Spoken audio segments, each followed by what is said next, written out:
నమస్తే. ప్రస్తుతం మనతో పాటు సీనియర్ జర్నలిస్ట్ దాము బాలాజీ ఉన్నారు. ఆయనతో మాట్లాడదాం. నమస్తే సార్. నమస్తే. సార్ కేజ్రీవాల్ మోడీకి షాక్ ఇచ్చే విధంగా సుప్రీంకోర్టులో వేశారు. అంటే ఆయన బెయిల్‌కి సంబంధించిన పిటిషన్ వేశారు అని చెప్పేసి తెలుస్తుంది. ఒకవేళ అక్కడ మోడీకి వ్యతిరేకంగా వచ్చే అవకాశం ఉంది అని కూడా మాట్లాడుతున్నారు బయట. సో, ఎలా అంటే ఒకవేళ వ్యతిరేకంగా వచ్చి కేజ్రీవాల్ బయటికొచ్చే అవకాశాలు ఏమైనా ఉన్నాయంటారా? చెప్పలేము. అంటే సుప్రీంకోర్టు ఎలా డిసైడ్ చేస్తుందనేది తెలియాలి. మొన్నైతే మనీష్ సిసోడియాకి మళ్ళీ ఎక్స్టెండ్ అయింది. ఆయన జైలు టర్మ్ ఎక్స్టెండ్ అవుతూనే ఉంది. దాదాపు 1 ఇయర్ పైన అయింది. కానీ కేజ్రీవాల్ ఇది మోర్ కాంప్లెక్స్గా ఉంది. ఎందుకంటే ఇండియా వైడ్ కానీ వరల్డ్ వైడ్ కూడా కేజ్రీవాల్ని అరెస్ట్ చేయడం పట్ల తీవ్ర వ్యతిరేకత అయితే వచ్చింది. ఎందుకంటే క్లియర్గా ఇంత అర్జెంటుగా కేజ్రీవాల్ని అరెస్ట్ చేయాలన్న పరిస్థితి లేదు. నిజంగా అతను కుంభకోణానికి పాల్పడి ఉన్నాడని నమ్మినా కూడా కావాలని ఇన్ని రోజులు ఆగి ఎలక్షన్ టైంలోనే అతను అరెస్ట్ చేస్తున్నారంటే క్లియర్గా మోడీ భయపడుతున్నాడని అర్థమవుతుంది. ఈ మధ్యకాలంలో బీజేపీ స్టాండ్ కానీ బీజేపీ ముస్లింలకు వ్యతిరేకంగా మాట్లాడే తీరు కానీ చూస్తే ఒక అభద్రతా భావం బీజేపీలో కనిపిస్తుంది. అదే నేషనల్ వైడ్గా కూడా బీజేపీని డీప్గా స్టడీ చేస్తున్న అనేక మంది వివిధ వర్గాల వివిధ రంగాల మేధావులు కూడా అదే విశ్లేషిస్తున్నారు. అంటే మోడీలో ఒక తెలియని భయం అయితే పెరిగింది, వ్యతిరేకత అనేక వర్గాల్లో ఉంది. ఇది ఎక్కడికి దారితీస్తున్న భయం ఉంది. అందుకని హిందూ మతం మీదనే ఈసారి నమ్ముకున్నాడు. అంటే నిజానికి ఎకనామిక్ ఇష్యూస్, ప్రజల జీవన ప్రమాణాలు, ఆర్థిక భద్రత, తర్వాత ఉద్యోగాలు, తర్వాత సంక్షేమ పథకాలు, వాళ్ళు చెప్తున్న వికసిత భారత్ ఏదైతే ఉందో వికసిత భారత్లో ప్రధానంగా ఏంటంటే ఇంక్లూజివ్ ఎకనామిక్ గ్రోత్. ఇప్పటి వరకు ఆర్థిక అభివృద్ధిలో భాగం కాని సెక్షన్లన్నింటినీ భాగం చేయడం, అది ఒక లక్ష్యం. అట్లాగే ఎకనామిక్ డెవలప్మెంట్ ఆఫ్ ఇండియా, ఇప్పటి వరకు ప్రపంచంలో తీసుకుంటే ఇండియా 5వ ప్లేస్లో ఉంది ఆర్థిక వ్యవస్థలో. దీన్ని 3వ ప్లేస్కి ఇంకొక 5 ఏళ్లలో తీసుకురావాలనేది ఒక టార్గెట్. అంటే ప్రపంచంలో ఆల్రెడీ 3-4 ప్లేస్లో ఉన్న జపాన్ అండ్ జర్మనీ క్రైసిస్లోకి వెళ్తున్నాయి కాబట్టి మనం 3వ ప్లేస్కి వచ్చే అవకాశాలు కూడా లేకపోలేదు. సో అదొకటి. ఇంకొక పాయింట్ ఏంటంటే ఇన్ఫ్రాస్ట్రక్చర్ని ఇంకా బాగా అభివృద్ధి చేయడం. రోడ్లు వరకు కొంతవరకు చేయగలిగారు కానీ సరిపోవట్లేదు. అట్లాగే రైల్వేలను పెద్ద ఎత్తున ఆధునీకరించాలి. అట్లాగే వాటర్ వేస్ని పెంచాలి. ఇటువంటి ఇన్ఫ్రాస్ట్రక్చర్ డెవలప్మెంట్ అనేది పెద్ద ఎత్తున చేయాలి. ఇవన్నీ ఏంటంటే 2047కి టార్గెట్ పెట్టుకున్నారు. అప్పటికి మనకి స్వాతంత్రం వచ్చి 100 ఏళ్ళు అవుతుంది.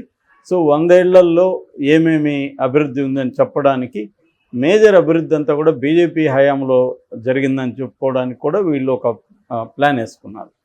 సో ఈ ప్రజల ఆర్థిక కావచ్చు, సామాజిక కావచ్చు, ఓవరాల్గా ప్రజల ప్రమాణాలను పెంచడం, అట్లాగే యాస్పిరేషనల్ ఇండియా అంటారు. అంటే యూత్, మన దేశంలో యూత్ దాదాపు 50 కోట్ల మందికి పైన ఉన్నారు. సో వీళ్ళ కళల్ని నెరవేర్చడం. ఎందుకంటే అన్ఎంప్లాయ్మెంట్ రేట్ విపరీతంగా ఇండియాలో చాలా ఎక్కువ ఉందన్నమాట. సో దీన్ని ఎలా తగ్గించాలి, ఈ యాస్పిరేషనల్ ఇండియా అంటే యూత్ని ఎలా అడ్రస్ చేయాలి, వారి ఇష్యూస్ని ఎట్లా పరిష్కరించాలి. మేజర్ ప్రాబ్లం ఏంటంటే స్కిల్ ట్రైనింగ్ లేకపోవడం. మనకి అన్ఎంప్లాయబుల్ యూత్ ఎక్కువైపోతున్నారు.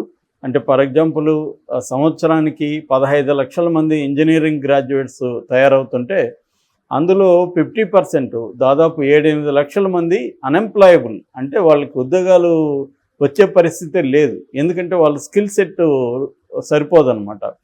సో మొన్న ఒక స్టడీ ప్రకారం ఇంటర్నేషనల్ ఆస్ట్రేలియా లాంటి దేశాల స్టాండర్డ్, జర్మనీ, ఆస్ట్రేలియా చూసుకుంటే స్కిల్డ్ ట్రైనింగ్లో మన దేశం 147 ఏళ్ళు వెనక్కి ఉందంటారు. అంటే ఎవడికి ఏం పని రాదు. ప్లంబర్ అంటాడు, ఇంటికి వస్తాడు, వాడికి ప్లంబింగ్ రాదు. ఎలక్ట్రీషియన్ అంటాడు, ఎలక్ట్రీషియన్ రాదు.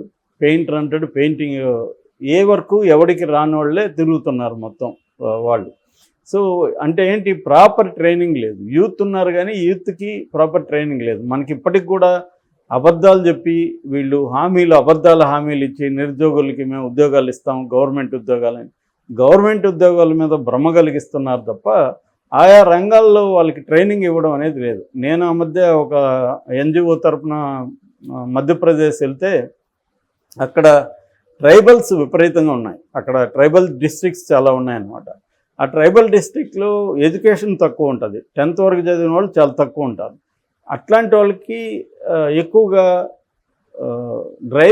డ్రైవర్స్గా వాళ్ళని ట్రైన్ చేయొచ్చు. ఫర్ ఎగ్జాంపుల్ మనకి ట్రక్ డ్రైవర్స్ 6 లక్షల మంది అవసరం. ఈ 6 లక్షల మందిలో ప్రధానంగా పెరు లాంటి దేశాల నుంచి వస్తున్నారు ఇప్పుడు. సో 6 లక్షల ఉద్యోగాలు రెడీగా ఉన్నాయి, మనుషులు రెడీగా ఉన్నారు. వీళ్ళకి కావాల్సిన ట్రైనింగ్, ఆ ట్రైనింగ్ ఇచ్చే పరిస్థితి కనిపించట్లేదు. సో వీళ్ళకి కానీ proper big truck driving training కానీ ఇవ్వగలిగి ఇచ్చి కరెక్ట్గా చేస్తే ఈ ట్రైబల్ పాపులేషన్లో చాలామందికి ఉద్యోగాలు వస్తాయి. ఇది ఒక ఎగ్జాంపుల్ చెప్తాను. ఇలాగ అనేక సెక్టర్స్ ఉన్నాయి మనకి. సో దీని మీద ఫోకస్ చేయాల్సి ఉంది. సో ఇదంతా కూడా చేయట్లేదు. సో ఈ కాంటెక్స్లో మోడీ ఏం చేస్తున్నాడంటే ప్రతిపక్షాల మీద నిర్బంధాన్ని ప్రయోగించి ప్రతిపక్షాలని బలహీనపరిచి అట్లాగే ఒక హేట్ క్యాంపెయిన్ క్రియేట్ చేసి ముస్లిం హిందువుల మధ్య ఒక హేట్ క్యాంపెయిన్ క్రియేట్ చేసి తాను అధికారంలోకి వద్దాం అనుకుంటున్నాడు తప్ప రియల్ ప్రజల సమస్యలను అన్ని నిత్యావసర ధరలు విపరీతంగా పెరిగిపోయినాయి. పెట్రోల్ డీజిల్ ఇంకా పెరిగే అవకాశం ఉంది. ఇప్పుడు ఎలక్షన్ కోసం వాళ్ళు పెంచకుండా వెయిట్ చేస్తున్నారు.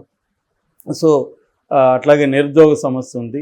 ఇటువంటి సమస్యల్ని అడ్రస్ చేయకుండా ఒక పిక్చర్స్ సమస్య, ఎవరికి కూడా హిందూ ముస్లిం సమస్య అనేది జీవన్మరణ సమస్య కాదు కదా. నేను హిందూ, నాకు తోటి ముస్లింతో నాకేమి ఇబ్బంది ఉంటుంది? ఏ రకమైన ఇబ్బంది లేదు. అతను పని చేసుకుంటాడు. ఇప్పుడు మన ఆఫీస్లో ముస్లిమ్స్ ఉన్నారు, హిందూస్ ఉన్నారు, క్రిస్టియన్స్ ఉన్నారు. ఎవరితో ఇబ్బందులు లేవు కదా. కానీ ఇబ్బందులు క్రియేట్ చేయడం ఎందుకు? సో అటువంటి ఒక ఇబ్బందులు క్రియేట్ చేసి ఒక హేట్ మాంగరింగ్ అంటారు, అటువంటి ఒక హేట్ క్రియేట్ చేయడం మీద ఫోకస్ చేస్తున్నాడంటే అతనికి కానీ లేకపోతే పార్టీకి కానీ ఒక భయం ఉంది. ఈ భయంలో నుంచే 2 ముఖ్యమంత్రిని జైల్లో పెట్టించారు. ఒకరు హేమంత్ సోరెన్ జార్ఖండ్ ముఖ్యమంత్రి, ఇంకొకరేమో కేజ్రీవాల్ జైల్లో పెట్టాల్సిన ఏ రకమైన అవసరం కనబడలేదు. అందుకని ఇప్పుడు కేజ్రీవాల్ ఏం చేశాడంటే సుప్రీంకోర్టులో పిటిషన్ వేశాడు. వీళ్ళు కావాలని నన్ను ఎలక్షన్ ముందు బంధించడం ద్వారా మా విన్నింగ్ అవకాశాలు, ఇండియా కూటమి విన్నింగ్ అవకాశాలను దెబ్బతీయడం కోసమే మోడీ చేశాడనే సుప్రీంకోర్టులో తీసుకెళ్లారు.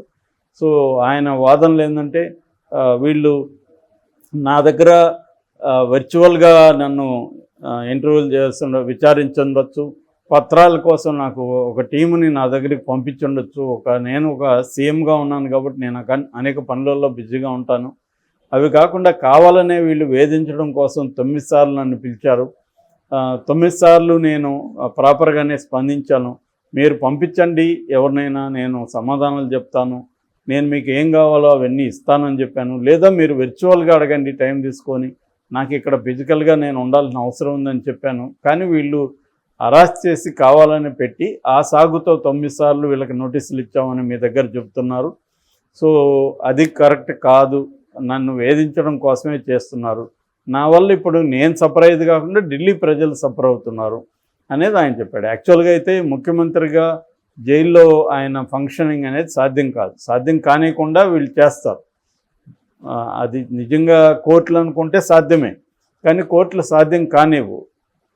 ఎందుకంటే ఈడీ గట్టిగా వ్యతిరేకిస్తుంది కాబట్టి ఈ పిఎంఎల్ఏ చట్టంలో ఎక్కువ ఈ ఇన్వెస్టిగేటివ్ ఏజెన్సీ మీదనే ఎక్కువ ఆధారపడతాయి కోర్టులకు కూడా ఆ చట్టం అనేది కోర్టుల చేతులు కాళ్ళు కూడా కట్టేస్తుంది. అంత టఫ్గా ఉంటుంది ఆ చట్టం. సో ఈ క్రమంలో కేజ్రీవాల్ ఇప్పుడు సుప్రీంకోర్టులో ఉంది. సుప్రీంకోర్టు అనేక రాడికల్ తీర్మానాల్ని, అనేక విప్లవాత్మక తీర్పుల్ని ఇచ్చింది గతంలో కూడా, ముఖ్యంగా డివై చంద్రచూడ్ ఆధ్వర్యంలో. మరి ఇటువంటి కేసు ఈడీ మీద విపరీతమైన కంప్లైంట్లు ఉన్నాయి ఆల్రెడీ కోర్టులలో. ఈడీ ఎందుకంటే ఓన్లీ ప్రత్యర్థుల మీదనే వెళ్తుంది అనేది అందరికీ తెలిసిన సత్యమే. ప్రత్యర్థులు ఈ కేసులు ఉన్న వాళ్ళు కూడా బీజేపీలో చేరితే వాళ్ళు మిస్టర్ క్లీన్ అయిపోతున్నారు, మిస్సెస్ క్లీన్ అయిపోతున్నారు. సో ఈ కాంటెక్స్ట్లో కోర్టు కేజ్రీవాల్ తరపున కానీ ఆదేశాలు ఇచ్చి అతన్ని విడుదల చేయమంటే మాత్రం ఎలక్షన్ ముందు అది పెద్ద ఇష్యూ అవుతుంది. బీజేపీకి ఆ రకంగా మోడీకి పెద్ద షాక్ అవుతుంది. మరి కోర్టు ఆ నిర్ణయం తీసుకుంటుందా? ఎలక్షన్ ముందు అటువంటి నిర్ణయం తీసుకుంటే మాత్రం ప్రపంచంలోనే ఇది ఒక పెద్ద వార్త అవుతుంది. ఎందుకంటే ప్రపంచం అంతా కూడా గమనిస్తూ ఉంది ఈ ఎన్నికల్ని. ఇది అతిపెద్ద ప్రజాస్వామిక ఎన్నికలు. దాదాపు 40 దేశాల్లో ఇప్పుడు ఎన్నికలు జరుగుతున్నాయి. అందులో ఇది అతిపెద్ద దేశం కాబట్టి గమనిస్తున్నారు. మరి మోడీకి షాక్ ఇస్తుందా లేదా అనేది మనం చూడాలి. Okay sir, thank you.